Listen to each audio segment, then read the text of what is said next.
we started arguing, and she said, how about I show you a video? Shows you what happens in everyday farms and slaughterhouses.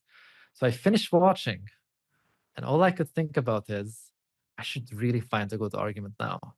This is not okay, you know? So I either stop or I should come up with a really good argument. And that was 19 years ago. And I still haven't found the good argument, nor have I heard of one. All you have to do to make your final decision is write down the times that the Quran says you can kill an animal, and then next to it, write down all the times that the Quran talks about how important it is to take care of animals, how important it is to not harm animals, how important it is to defend animals even. So there's even a message of becoming an animal rights activist. If you're given the permission and you have the option to harm and not harm, and one of the main pillars of Islam is reduction of harm, well, obviously you would be in the wrong by choosing to harm. So there was war in Lebanon. I was there distributing food. I can see, like, even when human life is in danger, some people can still think, yes, but let's help the animals as well.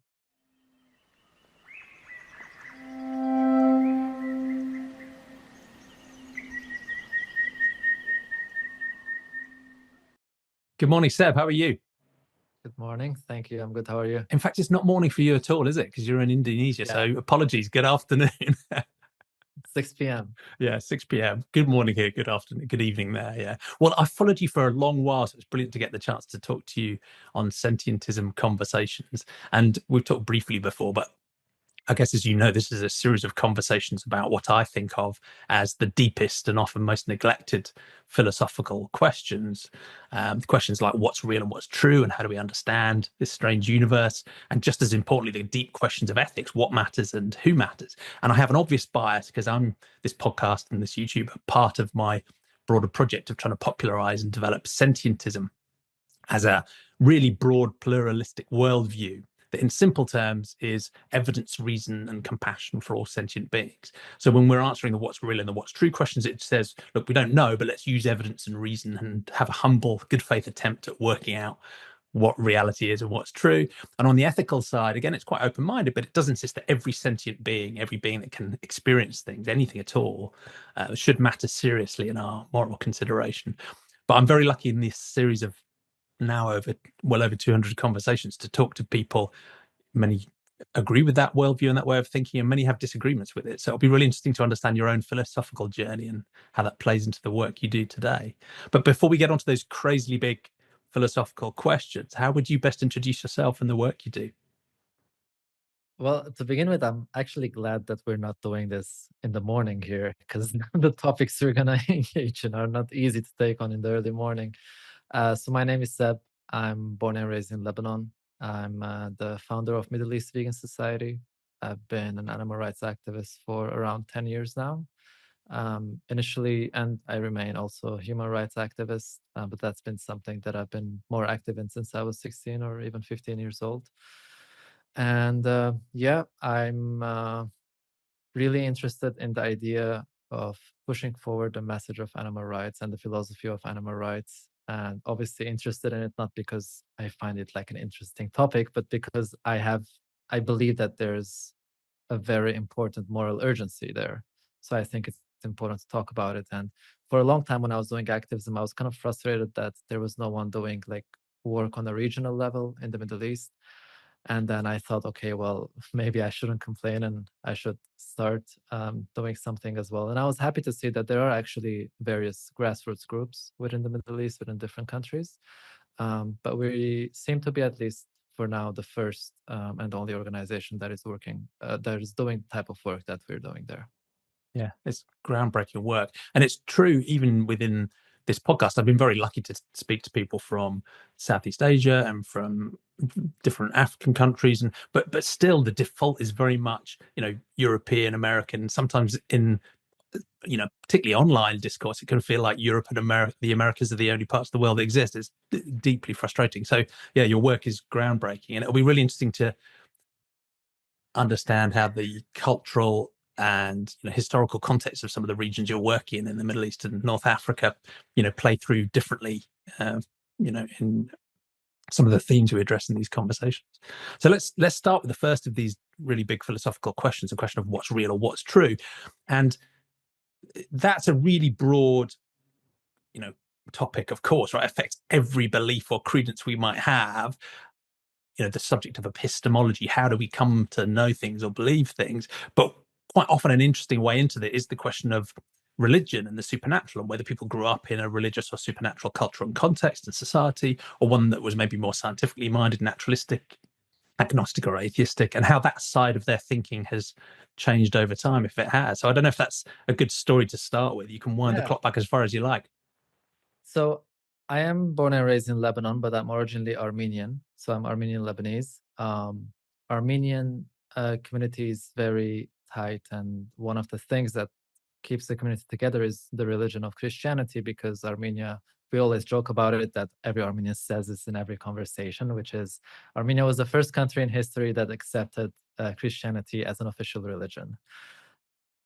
So I was not really raised like religious, like my parents didn't do an effort in me being. And the Armenian school in Lebanon that I went to was actually founded by atheists. So it wasn't really religious, but we had some historical religious courses. However, I did feel Christian, let's say, up until maybe 12, 13 years old. The usual, like if I pray before going to sleep, because I'm afraid of nightmares. And when we go to the church, when someone passes away, when someone gets married, when someone gets baptized. So I wasn't that religious, but I do really remember but I always wonder why I remember this so well. I remember one day praying that if God exists and Jesus is real, then he should show up and give me a sign on a certain Saturday afternoon around 3 p.m. And I was really disappointed that no one showed up. I was, you're a kid and you're like, Yeah. really, you believe in these things, and then you get hit and like slap in the face, and you start realizing, well, maybe it's not really that real. But then obviously there's the other answers, like why would they come to you and not to others, and all of these things. But long story short, as I grew older, I just started becoming more agnostic and started leaning more towards I believe in what I see in, or like more in a reasonable approach, let's say, no faith whatsoever. And I think the past year I've found a big interest in religion again. Well, in between, I did go through a period of, I wouldn't say religious, but I did a retreat. Actually, I did it 3 times, called Vipassana. It's a meditation retreat for 10 days. And for 10 days, you don't talk to anyone, you don't have any contact with the outside world. And people think that's possible. But the most difficult part is that you have to meditate at least 10 hours a day, which gives you a lot of back pain. But that's one of the things you have to deal with. So in those moments, that my back pain is true, at least that I know of. Yeah.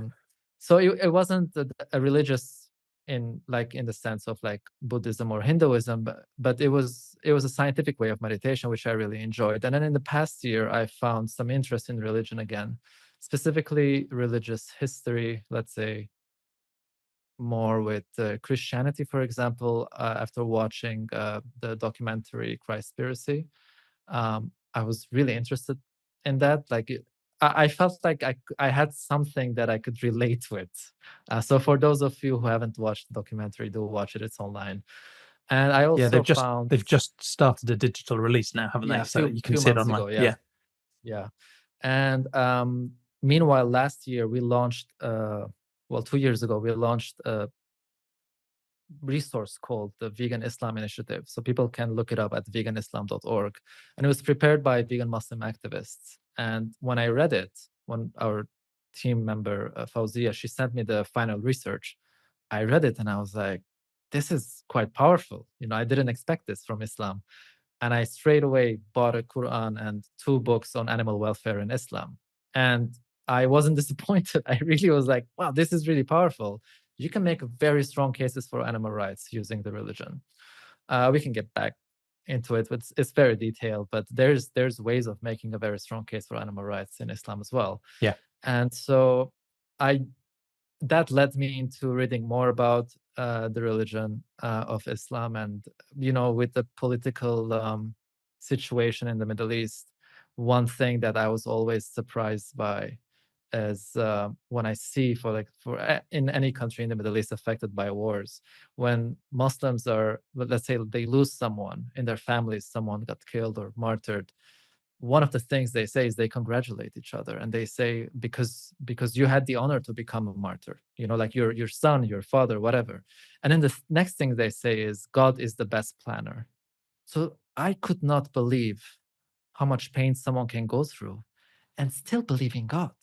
And I was like, there must be something in this. And so I got more into reading on it. I'm very well educated, let's say, but I still don't find any faith in me. I always say if I had like 1% faith, I would have become religious by now. But I've been through my problems in life. I lost my father around 4 years ago, completely healthy man. And within a week, he got COVID and died, completely destroyed his body. And I am privileged in the way of I grew up in a very good home. Like my family, we were very close. I had an amazing father. My parents' relationship was very great, very good. And so that shocked me so much that I was like, I remember a friend of mine told me something, and I felt like he was speaking from my heart. He said, I don't know if God exists, but if he does, no, but if it's better for his reputation that he didn't. And I was like, that's exactly how I feel Yeah. right now. Because, like, why my father, like out of everyone? And why that way? Why did he have to suffer so much? So, um, Yeah, and the I response feel of like, the Lord moves in mysterious ways, I'd never found exactly. particularly I convincing when you never, think about the amount of suffering in the world. yeah. And, like in some ways, like when I read some things in Christianity or Islam or Buddhism, I do find things that I like and I take from here and there and I apply it to my life. Yeah. And I'm very interested in the historical aspect, but anything beyond, to me, like I was talking about it with a few friends, and they were telling me all these stories, and I was like, all I hear is just stories, you know. Someone's told this story. I can't buy all of that.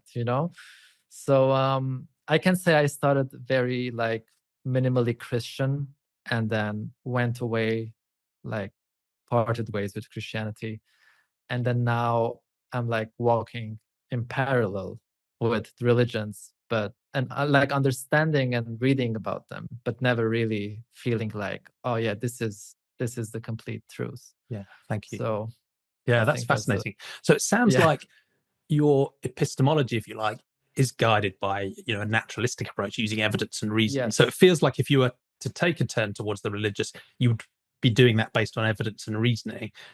Whereas Yeah, the idea of faith or pure revelation or authority doesn't pull on you that much when it comes exactly. to And the more historical and evidence-based something becomes, the more I'm like yeah, attracted towards it. yeah, And I was just talking about it recently, but I was thinking about the difference between Christianity and Islam. I don't know much about Judaism, that's why I'm not mentioning it here. But at least with the Christianity and Islam, I was thinking like I grew up, talking about Jesus and learning about Jesus, but I don't even know if Jesus existed, right?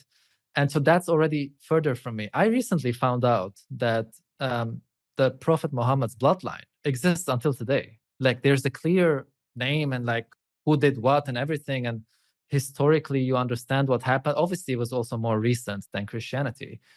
And I was thinking like if I were to choose, I feel closer to Islam than Christianity, even though I was raised Christian. But just because I have at least that one realistic thing, like yes, this man existed, whether or not he was a prophet or this or that, those would be other questions. But at least for me, I was like, well, at least we know he existed. There's a clear historical like bloodline and everything. So I can say that the more I lean, like the more something becomes more evidence based, the more I'm attracted to it. yeah, makes sense.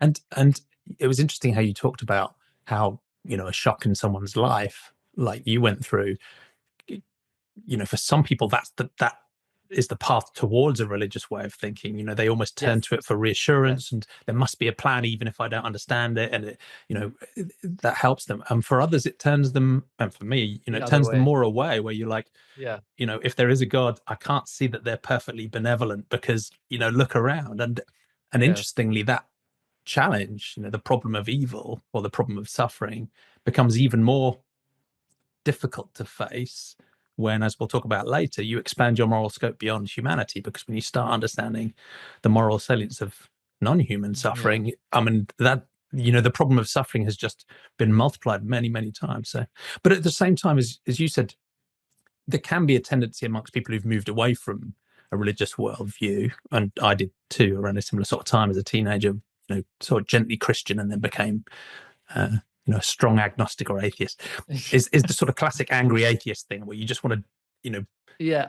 destroy religion or burn it all down. But actually, I share your fascination with religion as a sociological phenomenon, because I do think they are stories made up by man rather than stories that come from a deity. But those stories can be interesting, and they can have bad ethics in them, but they can also have some good stuff too, right? And I love talking to people who are working from within religious communities, trying to take them to a more universally compassionate place. And you talked about, the example of veganism in Islam and the work you're doing around Yes. that as a great example. I had a fascinating conversation with Altamash Saeed, Yes, who's Alchemist. Yeah. yeah, he's doing some great work in Pakistan at the moment. And again, he was sort of really taking me through his perspective on how the compassion at the heart of Islam, ultimately should motivate veganism or something very close to it. So I find that fascinating. And there's people within Christianity, I spoke to Haltman recently, and there's a bunch of different examples, David Clough and Andrew Lindsay, who again are working from within Christianity to, on our common cause, really. Yeah, so it's fascinating. So the religion question, I find it really interesting, and it's obviously sets quite a lot of the strong context in the regions you're working in Middle East and North Africa as well. We'll probably come back to that later on as we think about that religious context for the changes you're trying to make in the world and in the region. But this question about epistemology isn't just about, is there a God or not? It's about every type of belief. And in the fields that you're working in animal rights and animal agriculture, I quite often find that people sometimes, obviously we emphasize the ethical question. It's deeply important, of course, but I often think the epistemology is just as important, because when you look at how the industries we're resisting use misinformation and disinformation to shift the way people and governments think about their industry, that is deeply important to me. And I think neglected. Right? If someone says to me, animal agriculture is humane and sustainable, that's not an ethical statement. That's a statement about facts and evidence and the meaning of words, right? So this is an epistemological challenge. And I think that's true in individual people's brains, but also in our own activism and how we do work. So how do you think of the role of epistemology, facts, reason, logic, evidence in this field of animal exploitation, animal rights, and activism? Because I know you've written a book that draws that link. Yeah. I think we see like a very clear link between the two, because for those of like listeners who use a lot of social media like I do, especially if you're looking into veganism and things like that, you're going to find really opposing things, both like really opposing stances, but both sides using a religious approach, which is very, very weird. Like, obviously, recently there's been a surge in people going back to Christianity and living by the Bible. And with that, they bring the idea of, having your own animals and slaughtering the animals as well, because you're closer to God and things like that. For them, this makes sense. I can't even put it in good words because it can't make sense to me. So, but that is the kind of argument that they bring. And on the other hand, you have people like the producers of Christspiracy, who are using the Bible as well, and the words of Jesus and the work of Jesus and the teachings of Jesus to fight for animal rights. So this reminds me of this drawing that I've seen. It was a few years ago. It went viral as well. There's two people standing facing each other. And from one person's side, he's looking on the floor and there's the number 9. And he's saying, this is the number 9. And then the other one is saying, no, this is the number 6. And the text under said, both things can be correct at the same time, right? So they were trying to say that, just because you have opposing views doesn't mean that one of you is wrong. But I was like, no, that's not true. Because the person who drew that number either meant to draw a 6 or a 9. One of them is wrong, regardless of what it seems like to them. So, regardless of what your stance is towards animal rights, there is no, we might both be right. One of us is wrong and one of us is right. I do have a very black and white approach to it. And one thing that a lot of people don't like about my work or myself is that I often change my views on something. But I change my views because I'm exposed to new information and I get excited that, hey, I just found out I was wrong. Thank God I just found out now and not later. So I'm excited when I realize I'm wrong because now I have a better knowledge or base of education, let's say, about a certain topic. And so when people come into this, let's say, area and talk about, using any religious approach to try to justify what they're doing to animals, they are either right or they're wrong. That's it. There is no misinterpretation. When it comes to Christianity, as I said, people can watch this very, very interesting documentary, The Christspiracy. I was really shocked when I first saw it. And when it comes to Islam, the main thing that people use is they say, well, it's halal. Halal just means permitted in Arabic. And it's true. In the Quran, it does say that you are given permission to kill animals. But then all you have to do to make your final decision is write down the times that the Quran says you can kill an animal, and then next to it write down all the times that the Quran talks about how important it is to take care of animals, how important it is to not harm animals, how important it is to defend animals even. So there's even a message of becoming an animal rights activist, and then how important it is to adapt to where you're living and respect nature and not cut down any trees, even during times of war. Meanwhile, we're destroying the Amazon rainforest for a piece of burger, There's all these things. And I'm like, yes, it does say permission is given. But then if you're given the permission and you have the option to harm and not harm, and one of the main pillars of Islam is reduction of harm, well, obviously you would be in the wrong by choosing to harm. So I do think religion plays a big part. I'm trying to make it as short as possible because we might go more into it in details later. But yeah, I think just using the whole God approach, I think it's a very dangerous area because, well, God said this. Well, God said this is a good argument or an explanation if what you're doing is good for you, and end of story, or at least neutral for others. But the second that becomes harmful for others, I don't really care what your God said, And I don't care about how you're interpreting that as well, because I can start a religion now and say, my God said this. And I'll never be able to prove something that is so faith-based, which is God, and you'll never be able to disprove it because it's faith-based. You're going to use evidence, and I'm going to say this is not about evidence, this is about faith. So I think using religion is fine as long as you're not harming others. And the second you are harming others, then you have to look if your religion actually permits you to harm others. Like, are you encouraged in your religion to harm others? If yes, what kind of religion are you following? Yeah, no, I like that way of putting it. So, and the example of you creating a new religion today based on faith, I think exposes one of the problems, isn't that that would be in a way arbitrary, right? There wouldn't really be any Yeah. reason behind it or any rationale or any ethics. It would just be something that Seb made up today, right? And then you think, well, how is that really fundamentally different from all of the other supernatural worldviews? Well, they're older, they have more adherents. Does that really change? But I also agree that I generally think that if people had a broadly naturalistic way of understanding the world, I think that would be better. But I'm also a big fan of religious pluralism, of people finding their own path, of freedom of belief, freedom of religion, freedom of worldview, absolutely. But I agree with the guardrails you put around that, right? That you should be free to do and believe what you feel like. But as soon as you start to needlessly harm others, then that's where the problems start. Yeah, thank you. Yes. And one of the broader problems, again, if we put religion to one side, is this idea of misinformation, disinformation, fabrications and lies, conspiracy theories. And it's a fascinating space because quite often when we're working in the animal activism space, we're resisting misinformation and disinformation because the industry blatantly lies to its consumers, because the industries know deep down the consumers hate what they do.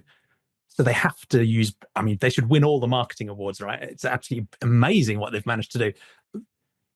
So we're very familiar with the problems of misinformation and disinformation, but often animal activists are at risk of falling into our own conspiracism Yes. sometime as well, because Yes.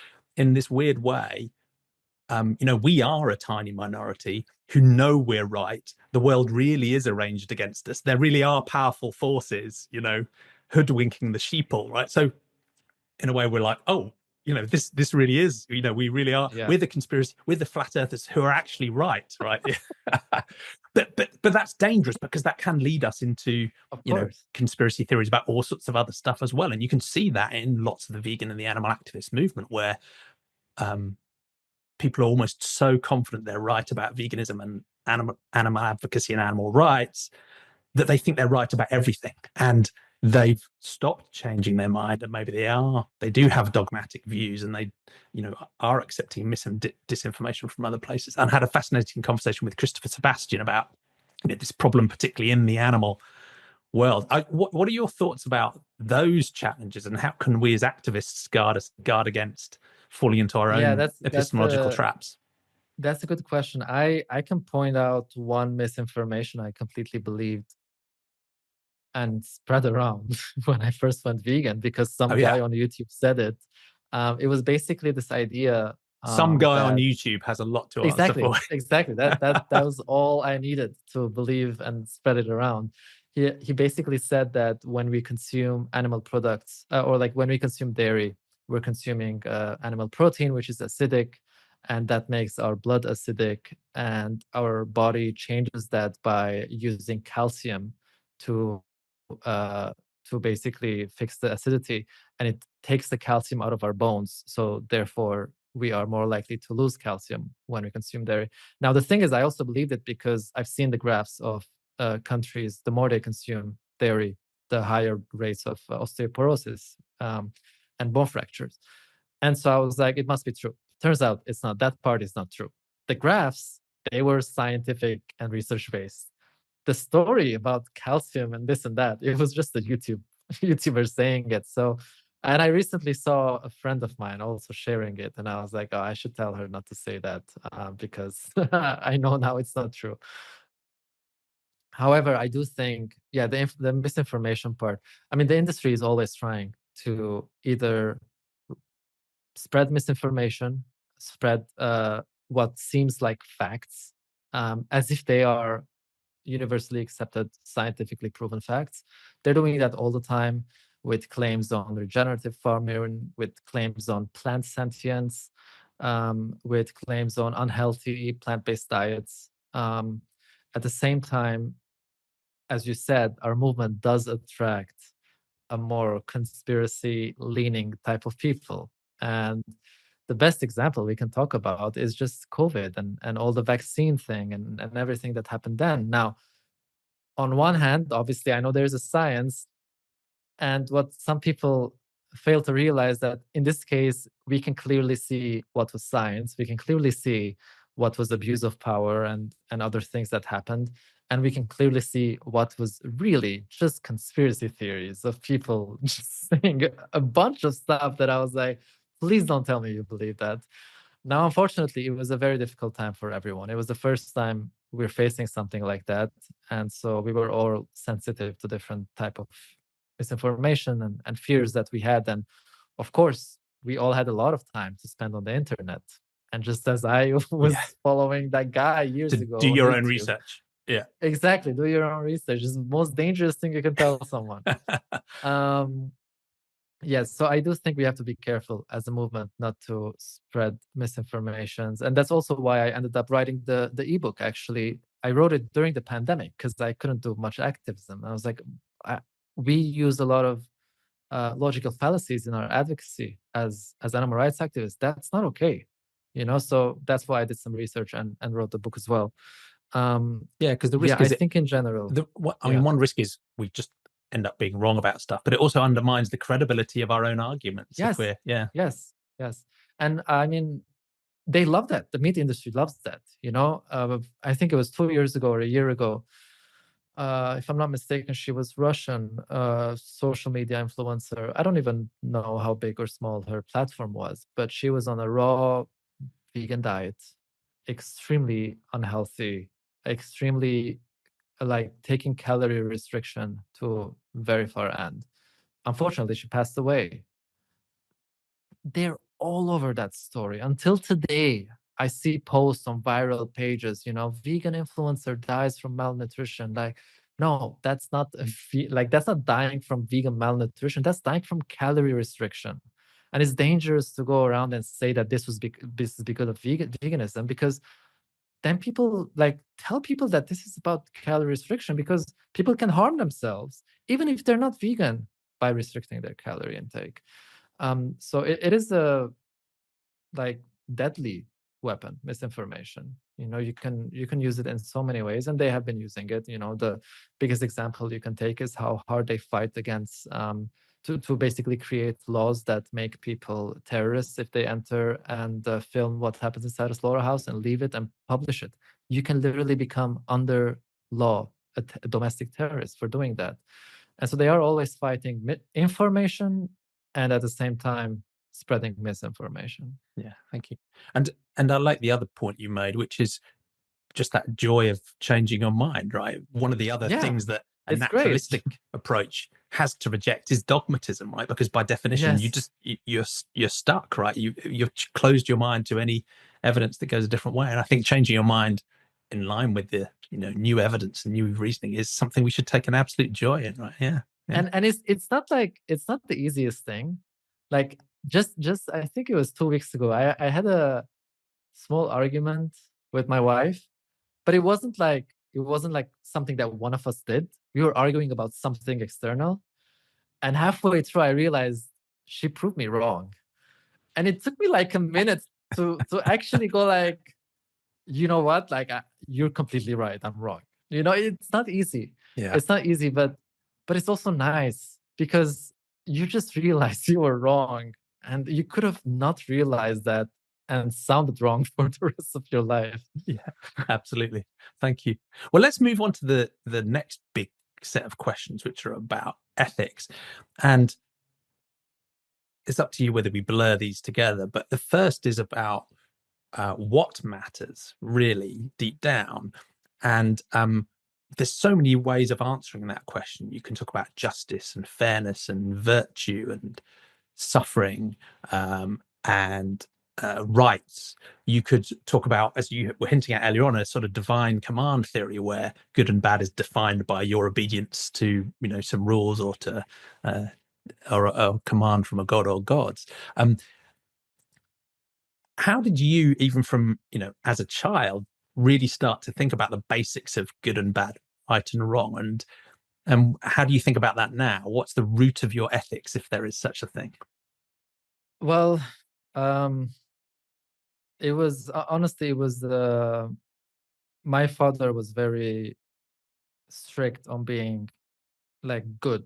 You have to do good and you have to be careful of bad. And I remember he always told me, just because you're good doesn't mean everyone else is good. You have to be careful. Don't let people take advantage of you and things like that. But he was also very outspoken against injustice in any way. If something was wrong, if something was unjust, it really bothered him.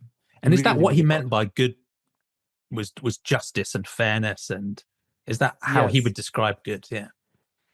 Yeah, because he grew up during a time, 15 years of civil war in Lebanon, and they had to finish class in school and then pick up weapons. The men and boys, they were underage. They would stay in the school to guard the school until night and then go home. Like they would just carry the weapons and stay there to make sure no one takes over the school because of its strategic position in the city. So he lived through that. And then for 15 years, the civil war continues. So he had seen a lot, and he had seen a lot of violence on all sides. Of course, it's civil war. All sides are being very nasty and violent. And I think that had impacted him a lot. I never really asked him what pushed him to be the way he was, but I did ask like a few times, like, did you ever harm anyone? And he was like, I would never, I could never, like he said, the most I've done is shooting in the air to scare people off. But I said I could never bring myself to harm someone. And at the same time, again, if there's an Armenian listening, they're going to laugh that I'm mentioning this. But the reason why there is an Armenian community in Lebanon is because in 1915, there was the Armenian genocide. And so 1.5 to 1.8 million were slaughtered, taken from by the Ottoman Empire. And the survivors settled down in the neighboring countries at the time, which were Syria, Lebanon, Palestine. And then some continued by boats towards Europe and then went to the States. But because of that, there's an Armenian community in Lebanon, and the genocide until today is not recognized by Turkey. Because if they recognize, then they have to return the land. It's a long historical story. But long story short, there is, at least in Lebanon, in the Armenian community, this strong push of we have to fight for recognition because what happened was wrong. If this has happened to us and they don't admit that they were wrong by doing this, then there's always the danger of it happening again. So we grew up in that environment of this, it's not justice until they've admitted that they did it, that it's wrong, and then consequences would be whatever they would be under international law. So this was my first types of activism were always related to the Armenian genocide. That's why I said I started with human rights, and then obviously with other human rights issues as well with time. And then one of my main reasons to understanding animal rights was actually realizing that it is not that different from the Armenian genocide. The species are different, the numbers are different, of course, and it's ongoing. So if I'm going to be outspoken about the Armenian genocide, that it was wrong, that it happened, well, how can I not think that the right thing to do when it comes to animals is also recognize that it's wrong and stop doing it and fight against it at least. So I would say what I think pushed me to become like that was definitely my upbringing and the society that I was in. It was very community based, and these things were considered very important. And I think it just ended up being an extension from that base. Yeah. So the core is about justice and rights in that context, I guess, as a way of enabling justice and recognizing that certain people and then certain beings, deserve justice. Yeah.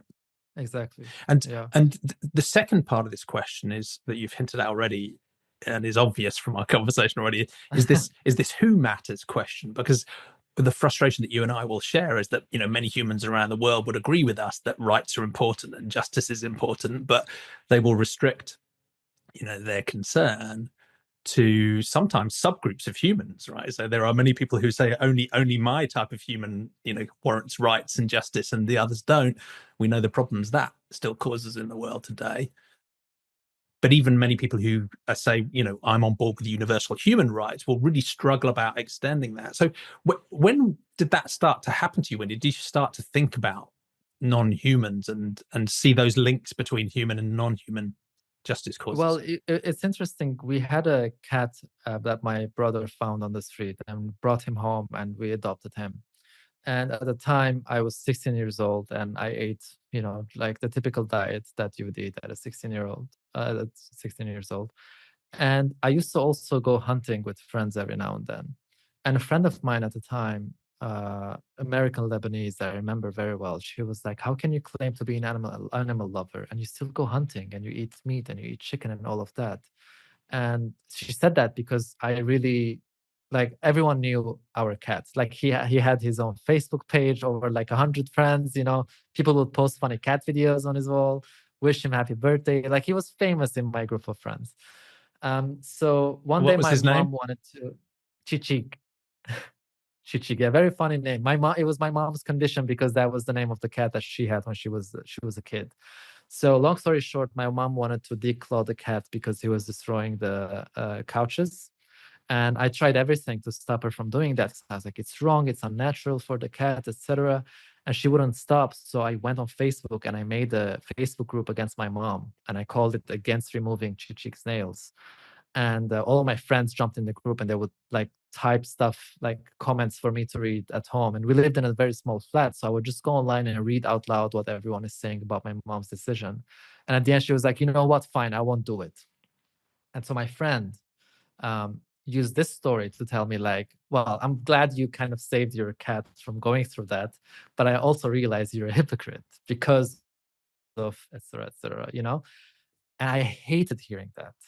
And so we started arguing, and she said, how about I show you a video and we'll continue the conversation later. And I watched a video called Meet Your Meat, which is around 10 minutes long. Shows you what happens in everyday farms and slaughterhouses. So I finished watching, and all I could think about is I should really find a good argument now. I like, this was not nice. This is not okay, you know? So I either stop consuming animal products. At the time, at least, I should become vegetarian now because she was vegetarian, so I didn't really know anything about dairy and eggs and other animal exploitation. Or I should come up with a really good argument. And that was 19 years ago. And I still haven't found the good argument, nor have I heard of one. So at the time, I became vegetarian out of lack of knowledge. And then after 8 years, I learned about full animal exploitation and speciesism and what the whole idea of animal rights. And then I became vegan. That was 8 years ago. Yeah, thank you. And it's fascinating that your initial response, I think, is so common, which is there must be a reason to justify what I want to keep doing, right? And the reason, you know, with all due respect, you're, like many of my guests, quite weird, is that instead of just desperately clinging on to an argument or constructing something that wasn't convincing, but, you know, kidding yourself it was good enough, or just avoiding the topic and walking away or ignoring it, you actually took a decision to change because the argument wasn't convincing. I think you're a very strange and wonderful person. I had the same thing happen with veganism. I found out about veganism by myself. No one told me.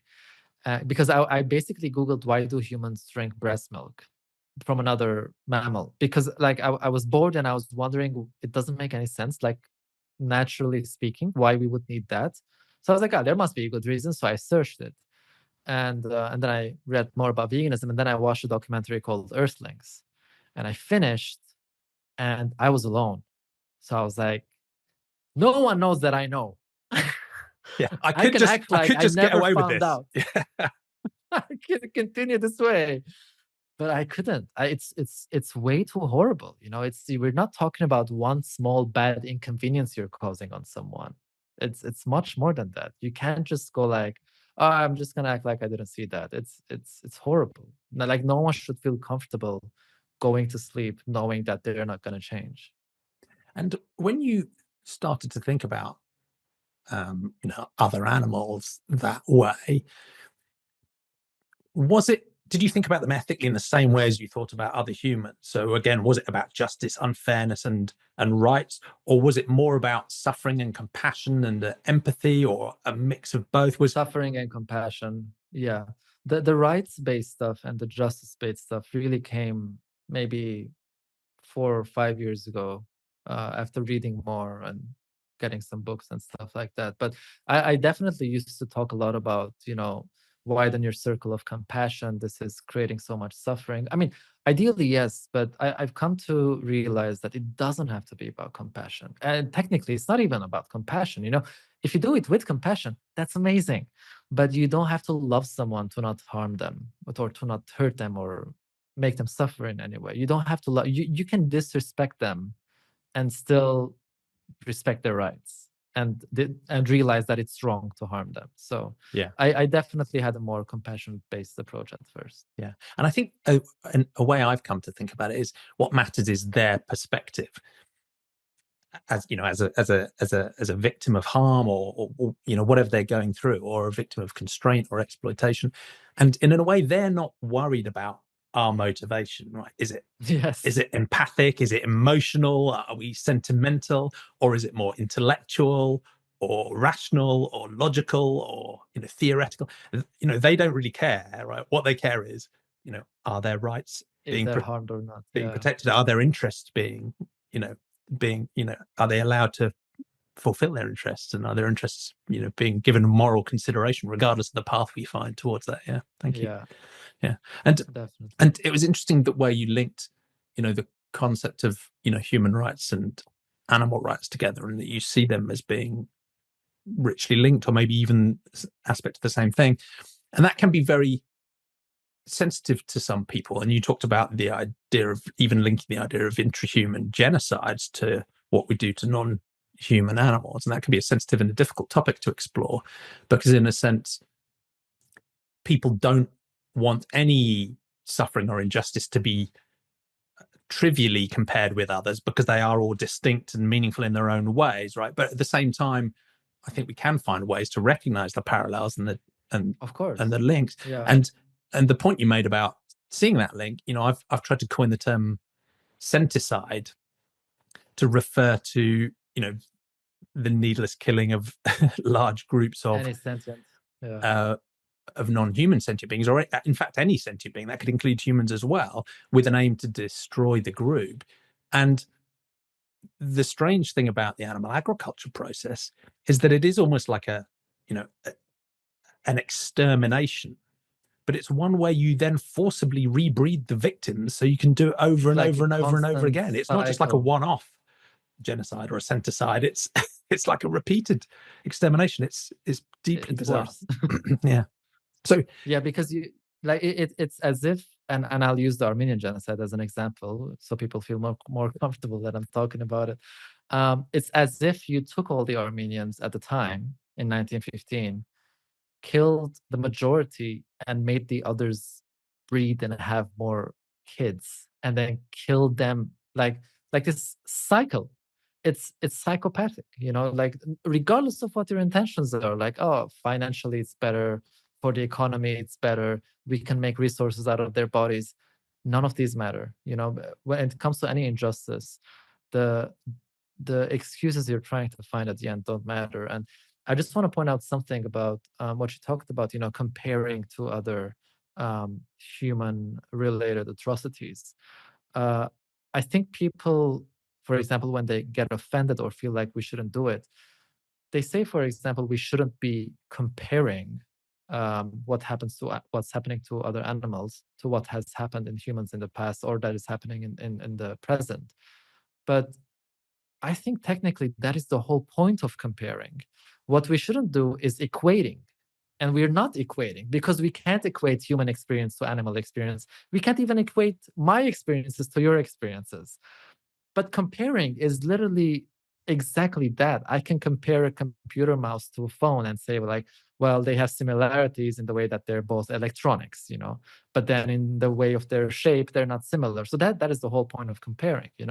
When we say what we're doing to animals is similar to what we've done to a specific human population during a genocide, you are comparing, and that is the whole point.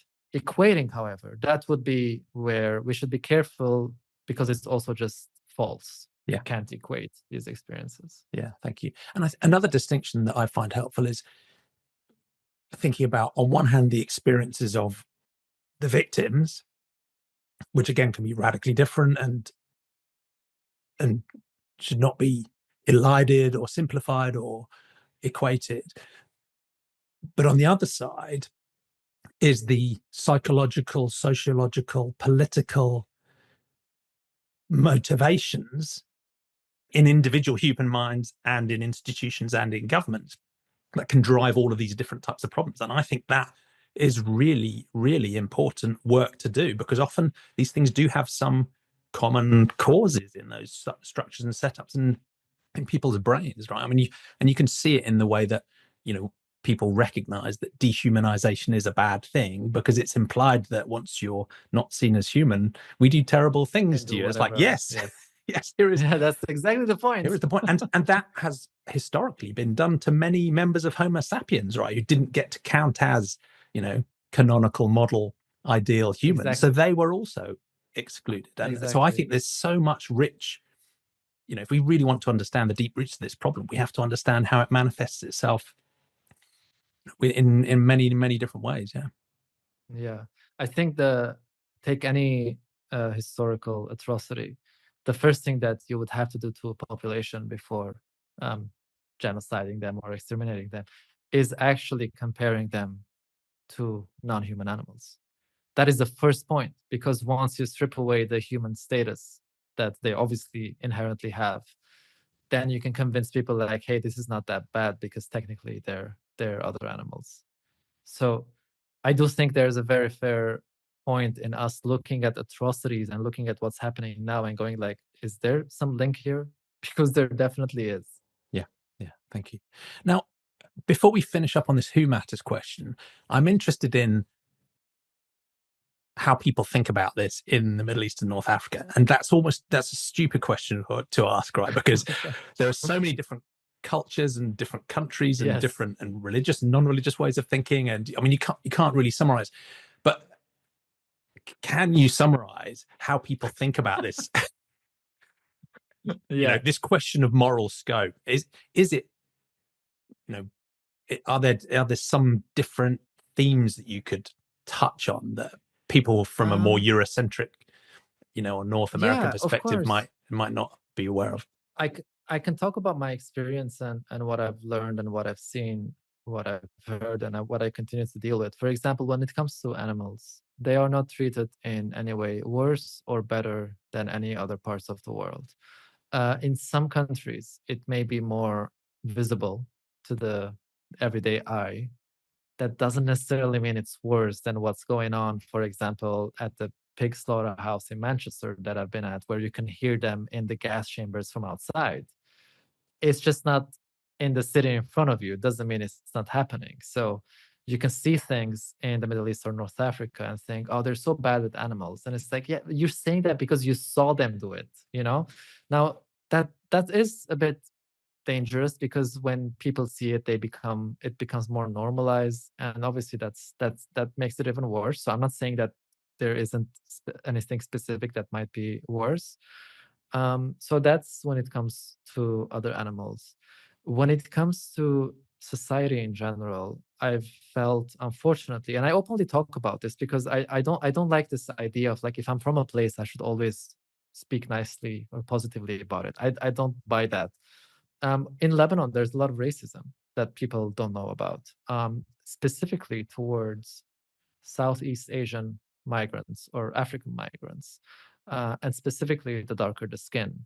Now, somehow, if they're, let's say, European or American from African descent, that racism kind of goes away because it's Westerner.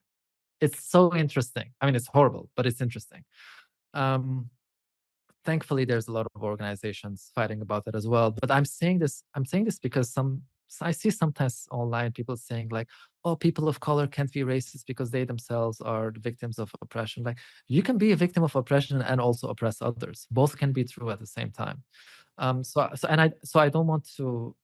don't like playing identity politics, And when I see something wrong, I'm going to say this is wrong. So that's obviously a common thing in Middle Eastern countries.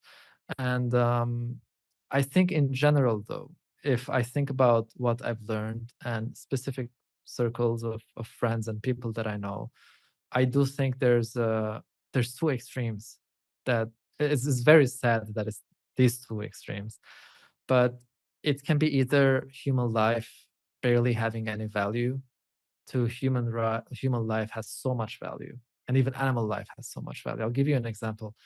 In October, I was in Lebanon. There was obviously the war. We're filming this in March, so there was war in Lebanon in October, and I was there distributing food to more than, well, not in this number, but basically more than 1 million Lebanese people were refugees within the country. Population of the country is a bit around 4 million. So big portion of the population. So we were distributing plant-based foods, right, to these internal refugees.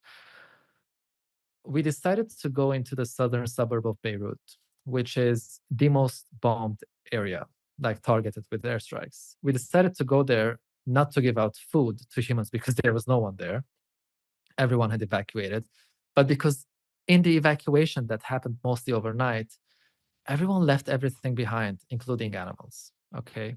So we got to this area, which was very weird to see as a ghost town in the middle of the day, because I know this is like, I know how it's like there. It's the most densely populated part of Lebanon. So I get there and it's a ghost town. We park the car and I'm already thinking, maybe we shouldn't be here. Maybe there's a reason why this is a ghost town. So long story short, we wanted to give out food to the cats and the dogs that were left behind or that live in those areas, and they're just like stray animals now.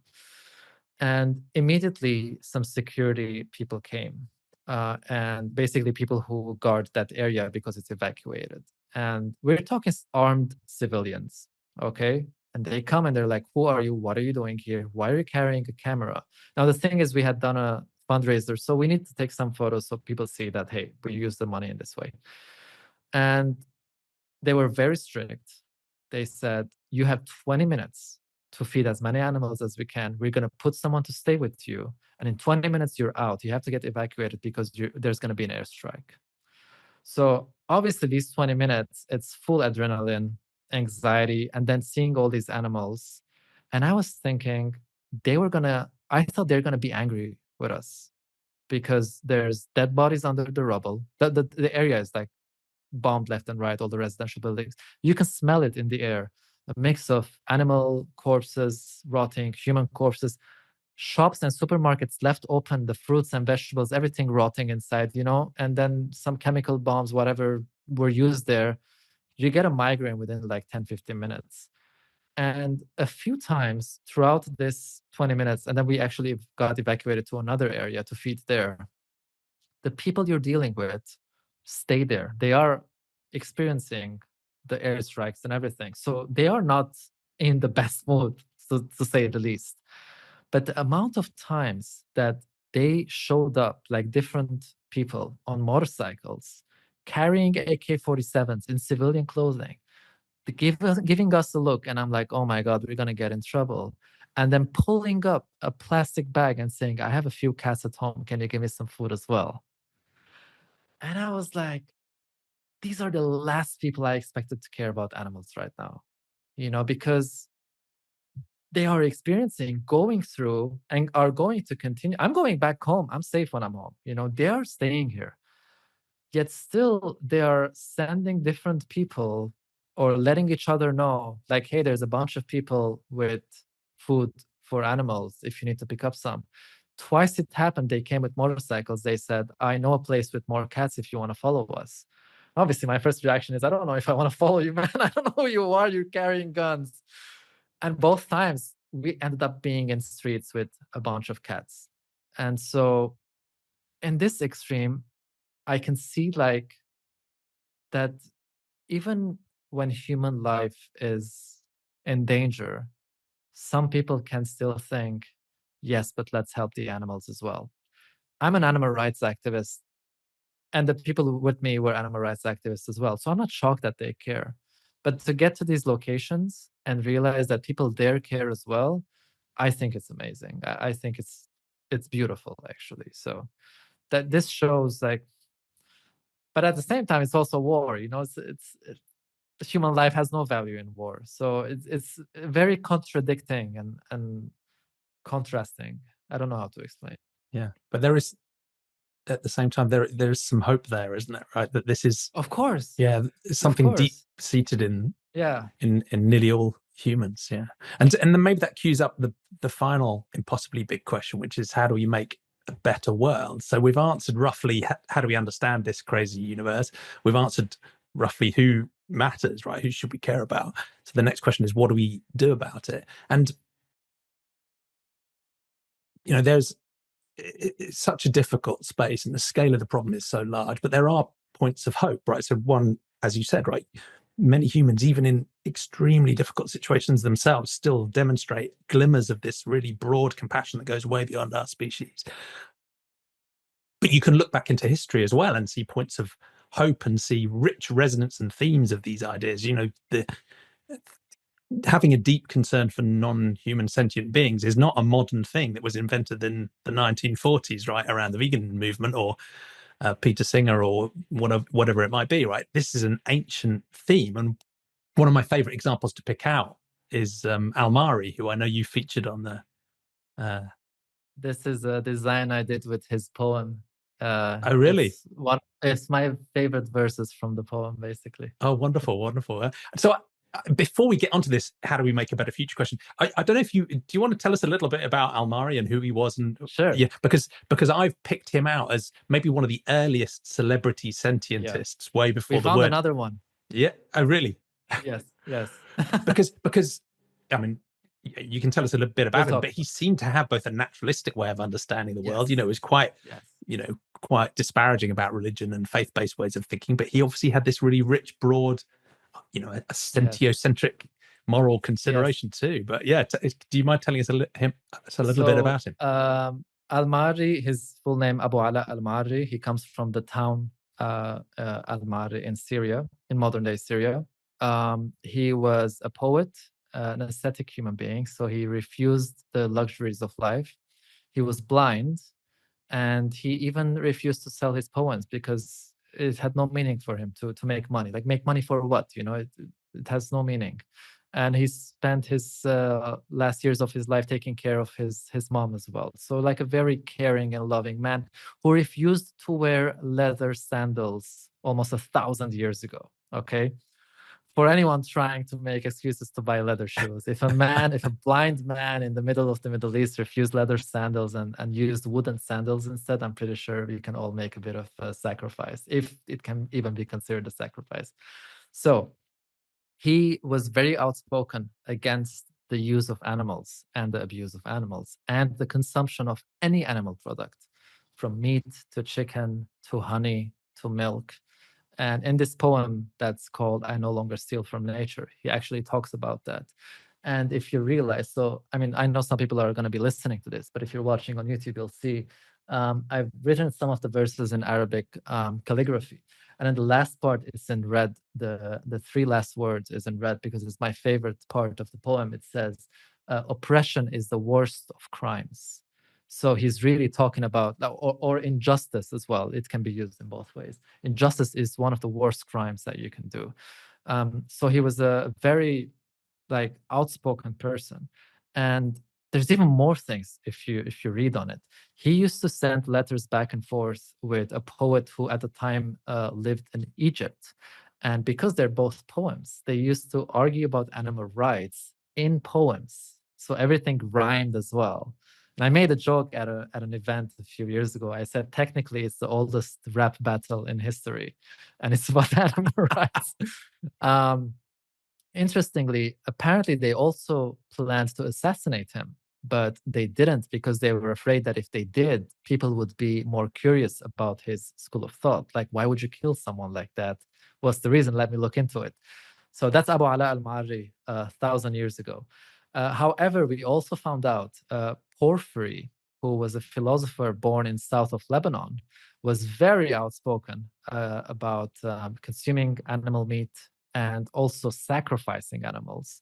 However, with Porphyry, we don't have as clear of an understanding and as clear of a proof if he refused all animal products and exploitation the way Ma'arri did. Of course, Ma'arri literally says, like, don't take the honey, don't take the milk, don't eat the fish, don't eat the chicken, don't eat this and that.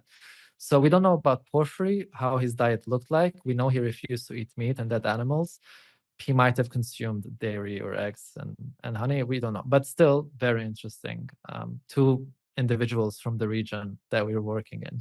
Yeah, fascinating. Thank you. So there's hope in the sense that this way of thinking, this more broad moral consideration, is ancient and deep. Probably goes back as far as humanity does, to be honest. But also there's a frustration in that because of where we are today. So how do you think big picture about how, do you have a sort of utopian vision of that you'd love to get to? And then more pragmatically, how do you think we can edge our way towards that? Good question. So I'll start with something that's gonna take people's hope away. I found a letter that Porphyry had written to a friend who went back to eating meat. So, like, an ex-vegan, let's say, Yeah. and to put it in today's words. And the way he wrote that letter is so funny. He says things like, surely you're not using stupid arguments like it's better for your health, right? Like, things like that. And my first reaction was, oh my God, we are still dealing with people who go back to eating meat. We're never gonna have like a better world. Because look, since then, these people have been fighting about this issue. I mean, it feels like However, Instagram today, right? So exactly. it's Like the like the more I same read thing. it, I was sending voice messages to my friend, reading it and just laughing and laughing, like, "Oh my God, check out this part." It really felt like someone arguing on Facebook, on Instagram about someone else who just came out as now I eat meat or something. Anyway, but regarding like a pragmatic approach, I'm gonna be very honest. I don't really believe, and I hope I'm wrong. I really hope I'm wrong. I don't really believe we're gonna have a world where everyone is going to be eating a plant-based diet and all animals are going to have basic moral rights by law and respected. I don't think that's going to happen. One of the main reasons is because we don't even have that with human rights yet. You know, um, now people think, well, why do you do what you do then? Well, just because I don't think we're going to get to 100% doesn't mean that like we shouldn't try as much as we can. In the same way, I don't think we're ever going to have a world free of racism.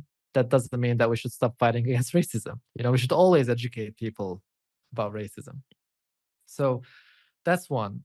So the pragmatic approach, I think, ideally, would be through education and corporate education as well, and governments taking responsibility and making plant-based eating more affordable and I mean, technically it is affordable, but they can use subsidies more with plant-based foods and eliminate subsidies from animal products, which is what they do in the billions with taxpayer money.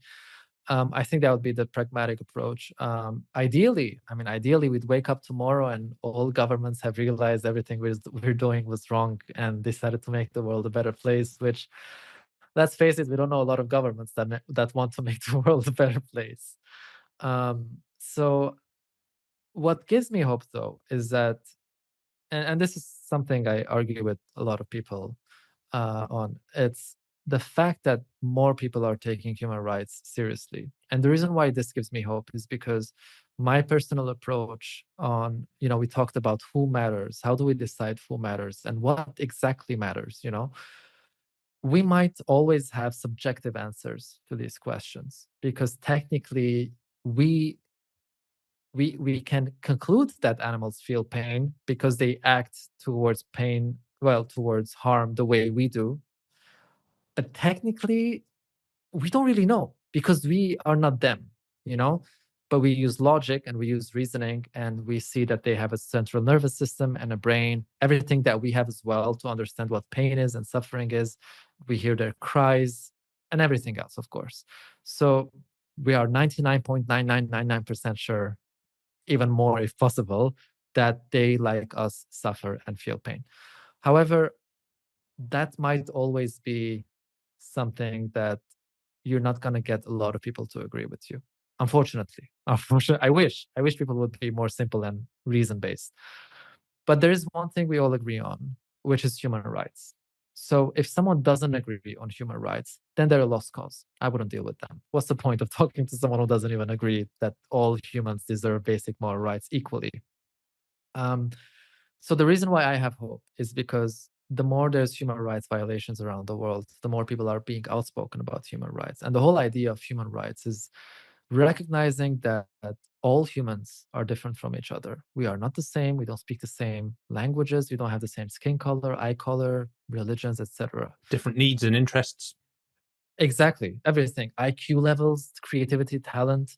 But we all also agree that these are morally irrelevant traits. So it doesn't really matter, right? Therefore, we all deserve the same basic moral rights. Now, I am not asking anyone to make any ethical decision based on some scientific evidence or anything.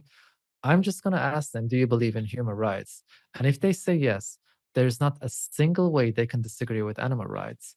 All I'm going to ask them is a logical consistency, which is, can you think of a single trait that these animals have that is morally relevant that justifies not giving them basic moral rights?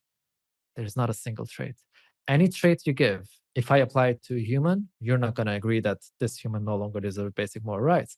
And if you can't think of any trait, it means that in the ways that that morally matter, we are the same. And therefore, if you do believe in human rights, I don't care what your religion is. I don't care where you come from, what your tradition and habits are. If you do believe in human rights, you have no argument whatsoever against animal rights. And realizing this link, and that it's a matter of logical consistency and not a matter of convincing someone with some new idea, this actually gives me hope. Yeah, thank you.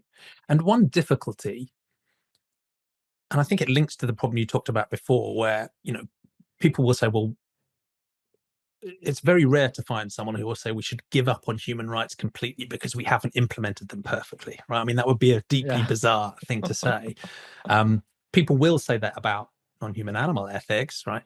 But there's a related challenge, which I think is a bit more meaningful, which is if human rights are about equal rights for every human, regardless of our interests and needs, and we're extending rights to animals, does that mean they need to be perfectly equal rights as well? So people will ask the question of, does that mean the life of my child has as much meaning as the life of a mosquito? If you were to save one from a burning building and you could only save one, would you really flip a coin because they have equal rights? Yeah. So that's one of the reasons I think people push back against animal rights, is they say, well, if this means I have to be perfectly egalitarian across maybe, you know, however It's many a fine line. however many sextillion animals there are out there, that's when their brains explode and then they push back.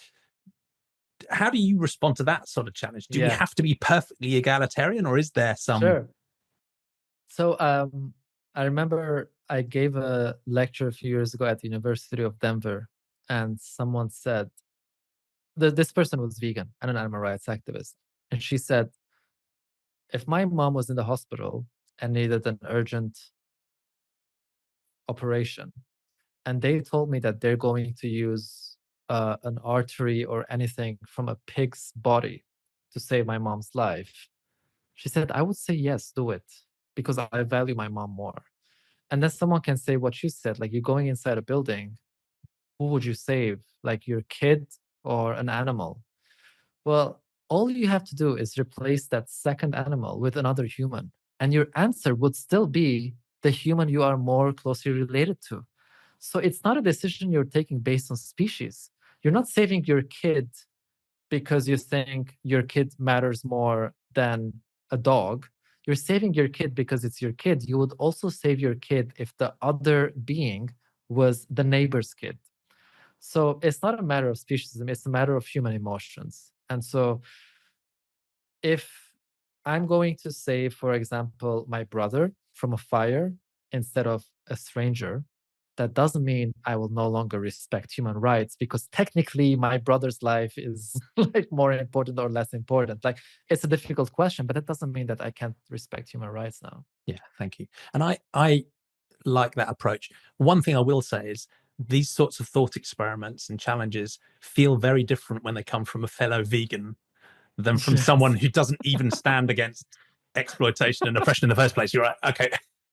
Where are They you wouldn't even stand? save the Where are you animal if standing it when you was make this only the argument? Right, it animal. makes a difference. But I think that approach works well because it doesn't say you can't prioritize. It doesn't say you can't recognize that different beings have different sorts of interests, but it does set some sort of baseline. At the very least, right, there are certain rights that should be respected. And I sometimes use the term non-maleficence to say, look, at the very least, for moral consideration or compassion or care or any of these things to have their meaning, at the very least, a minimal baseline would be you wouldn't needlessly exploit, harm, or kill, right? Because if you would needlessly exploit, harm, or kill, I think you don't, in practical terms, have moral consideration for that being at all, right? But that does still leave quite a lot of space above that to, if we need to, and based on different things, to make differentiations where it makes sense. You can still. Because technically, I was gonna say, if someone is not vegan, they don't really believe in animal rights. If they give this idea of like, hey, are you saying that if I were to go into a burning building to save a human or an animal, I should be saving the animal? They're drawing a wrong question based on what their beliefs are. The actual question is, there's an animal inside the building. Do you want to burn the building? Yeah. Because Yeah. that is what you're doing. I'm Yeah. not asking you to choose animals over humans. I'm asking you to not burn the building where there's an animal, or basically kill an animal for no reason. Yeah, and that's part of the frustration, because I think it's really important to engage in good faith in these types of philosophical thought experiments, because they really can help us understand our own views and improve them over time. But it has to be done in good faith, right? It has to be done in good faith, not as a distraction from the actual practical choices we are all taking and our institutions are taking, because quite often those choices, they are really easy and obvious and straightforward, right? There is no weird moral ethical trade-off where you have to think about pulling levers and trolleys, right? It's just, do you want to cause egregious horrific harm and exploitation for a trivial reason or not? Right, that's the actual question. Right, anyway, I should stop ranting, and I need to let you go soon, but before we finish this better future question, that's been really interesting, because you sort of talked about the cultural context and the ways different people think, and actually how there's a lot of commonality as you travel around the world and ways people think about these things, both good and bad. But one of the other interesting things is the actual transition paths when we're thinking about non-human animal exploitation, because I think in a classic sort of Eurocentric or a North American context, many people think of it in quite a consumer-led way.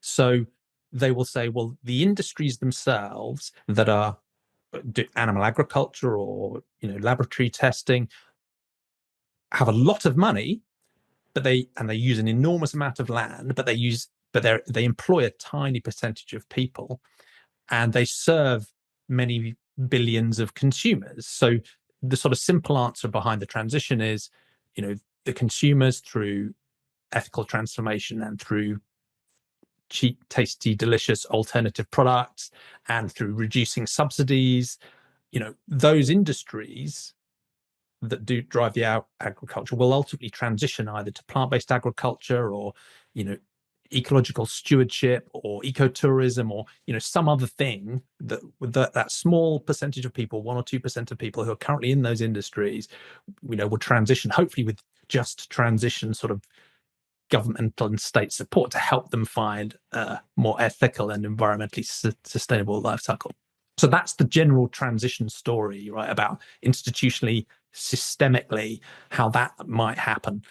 How is that? How are the transition path different in the Middle East and North Africa? Because on the one hand, I guess you're trying to find a way of stopping those countries following the path of Western industrialized factory farming and animal exploitation. So there's like a prevention thing you're trying to do.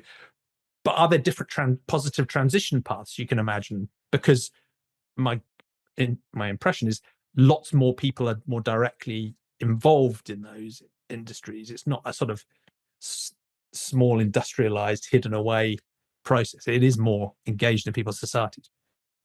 So thankfully, most Middle Eastern countries don't have a big animal agriculture industry, mainly because of the geographical location and how nature is there. You can't really mass farm animals. You don't have the resources to do it. So that means most of the meat, for example, is imported from Brazil, Australia, and other countries. This means that Middle Eastern governments have an interest in going for plant-based alternatives because of food security reasons. And that's what happened a few years ago in Saudi Arabia. The Minister of Agriculture signed an agreement to both invest in plant-based alternatives and promote the consumption of plant-based alternatives for two reasons. One was they realized the population was not consuming enough fiber, and two was food security, because they keep on importing meat. What if something happens? You need to have something locally made as well. So there's no really big animal agriculture industry in the Middle East, which makes it easier as well, because that means you're going to be importing stuff or creating stuff locally. I can give you an example in the case of Lebanon a few years ago when there was a massive economic crisis. The value of the money was lost like 60 times, I think. So what used to be, if you think in pounds, 1 British pound equaled 2,000 Lebanese.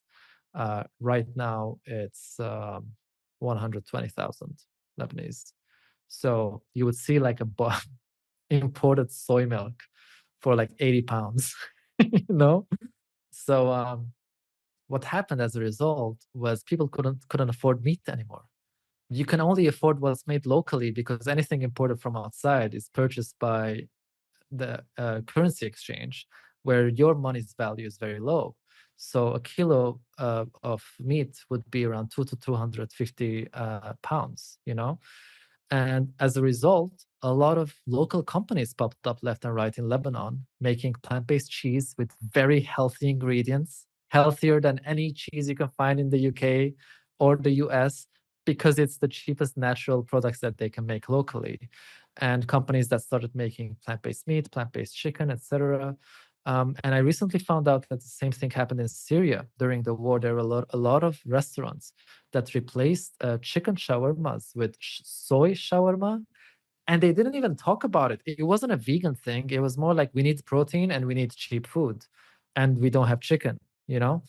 So there is like obviously a negative thing that happens, such as a financial crisis or war in the case of Syria. Sometimes it leads to humans coming up with local solutions. And even though the financial crisis is kind of continuing, it's not as bad now as it was a few years ago. These products are still on the shelves. People are still consuming them.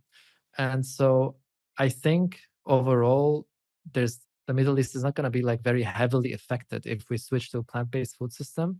If anything, it's going to be easier when it comes to food security, and it's going to be better for the economy because you can just consume what is locally made instead of what is always imported because you don't have an industry. Yeah. And do you think it could also lead some of the innovations about, plant-based or alternative technologies as Yeah, well? Yeah, yeah, yeah. So Qatar is the government of Qatar apparently is very much into cellular agriculture, so making meat out of cells, and I think the Emirates Airlines in the UAE, they make most of their food from indoor vertical farms that they have. So they are already thinking about food security, even though they're not really doing it for veganism, you know. But it definitely makes local governments who have financial power, let's say, to look more into plant-based alternatives and make things locally as well. And then there's competition in that as well.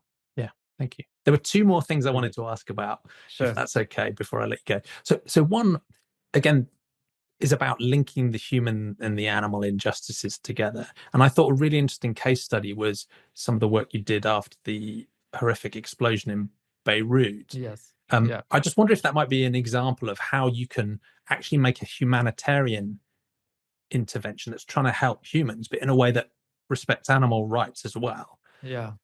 So that was happening. So on I think it was 4th of August, a few years ago, there was a massive explosion at the port of Beirut. I think 300,000 people became homeless in a matter of seconds. Um, and hundreds of people died and thousands injured, of course. And what happened was the explosion caused either the destruction of people's houses and apartments or enough destruction for them not to be able to use their kitchen. And so a lot of the businesses that were affected had to close down, and some of them were vegan restaurants. So they sent their chefs to this little center that we have. Well, little, it's actually quite big, an animal rights center that we have in Beirut.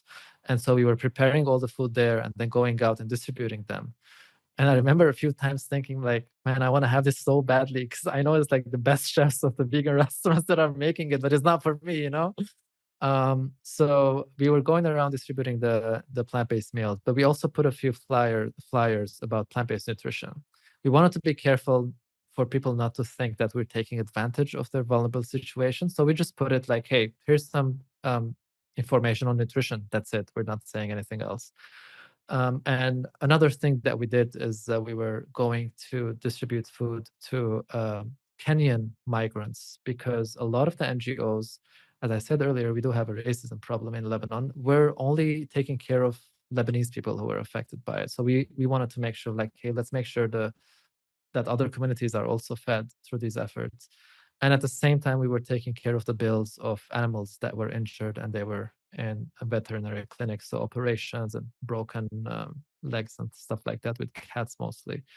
So obviously, it wasn't in a way where we could talk about animal rights, but we were helping humans while making sure we're not harming animals at the same time. And we were also helping animals who were injured from the explosion. Yeah. I mean, that's an innovation I'd love to see in just the humanitarian field itself is, you don't have to build an animal agenda into it, but at least Yes. don't cause additional harm to non-human animals. And sadly, there are many really important humanitarian interventions that do actually cause harm to non-human animals. So I think it's a fascinating example. Thank you. Now, the final question before I let you go is about education, because you've already talked a couple of times about how important that is. And that, obviously that's a critical part of your advocacy as well, with the lectures and the work you do in schools and universities. And that's one place I find hope too, because I run workshops in schools in the UK primarily about worldviews. And obviously I talk about sentientism as a worldview in the context, but it gives it a way into talking about all of this sort of philosophy and thinking as well. And that is one of the things that gives me hope for the future too. What role do you think education can play, and what's your experience been like as you work in universities and schools and engage with young people on these topics? It's definitely one of the most rewarding thing, giving lectures in schools and universities, because that is when people are at an age where they're like a sponge. They just want to take in as much information as they can, and they're not there to argue. Maybe some of them are, but then it's nice because they bring up arguments that others would have heard outside anyway, so might as well have them here and we can talk about it. But I really genuinely believe that education is one of the most important things, and it's one of my biggest frustration with the effective altruism movement, because since you can't put numbers on the impact of education as well, then they very easily dismiss it as a powerful weapon that we can use to make this world a better place. But that's a conversation for another time. I do think, Yeah, it's one of those things it's difficult to measure precisely, but at the same time, it feels quite foundational and quite yeah, deep of and quite course, robust. And you can imagine of the course, ripples, all of the yeah. impacts that could go out from it. But and yeah, and and you see the impact. There are ways to have some type of like numbers. I used to share anonymous surveys after my lectures to understand what's interesting for the people who are joining, and what they didn't agree with, what they enjoyed, if they will change their behavior, or if it changed their views in any way. And these were anonymous surveys, and the amount of beautiful results that I've seen, and I'm not saying this like to brag, but it makes me happy. So I share it so that other people also go out and do it. And I promise you are going to see the results. If we are not going to use education, because it kind of brings us back in a circle to the initial conversation about information. You have valuable information that the industry does not want people to know about. What better place to share that than in universities and schools, in the education system? Because these are the people of the future. They're young now, but their next step is getting their degree, and then their next step is getting a job. Some of them are going to become lawmakers, some of them are going to become politicians, some of them are going to become doctors and scientists. And if they don't have a clear ethical view of what's right and wrong, then we're doomed. It's too late to do it later. The longer you wait, the more difficult it's going to become for them to change, basically. yeah, people get stuck. And back to the human rights question, right? If we want to take the rights of those children seriously and we want to respect them, they It's deserve their this right to from know the us, right? truth. They deserve to know the truth and to be given the space to think these things through. Not to be indoctrinated into established set of social norms, right? So even a sort of child rights view, I think, would lead us to doing that. And people, I think, many adults forget what they were like as children, and they, it seems silly to say, they infantilize children, but because some children are infants, right? But kids are amazing, right? You can have a better conversation about philosophy with a class of 6-year-olds than you can on Twitter with adults, right? I tell you. So never underestimate. That is a low bar. That is a low bar. But just, I mean, I'm sure you found this, right? It's true. Do not underestimate the amazing, brilliant, fresh, open minds of young people. Again, it's another source of hope, I think, Agreed. for you and for me. Yeah. So we found a Definitely. positive note to end on. That's good. Yes. Well, thank you so much. It's been a genuine Thank you. pleasure to talk to you. Your work is inspirational and distinctive and so important. So it's brilliant having you as a guest on Sentientism. What's the best way of people following you, supporting your work, and is there anything else you wanted to add in that we haven't already covered? No, it's on Instagram, my most used platform, I would say, Seb.Alex. And for the organization, it's Middle East Vegan Society. And websites for both are middleeastvegansociety.org and my website just sebalex.org if anyone wants to reach out for lectures or anything. Yeah, I think that's it. And anyone interested in the religious aspect, veganislam.org has a lot of resources on animal rights within Islam as well. Yeah, it's a And brilliant resource. also Christspiracy if people want to watch it, but that's not my project, but I think they should watch it. Yeah, yeah. That was a fascinating watch. Even my wife enjoyed it, which is impressive. So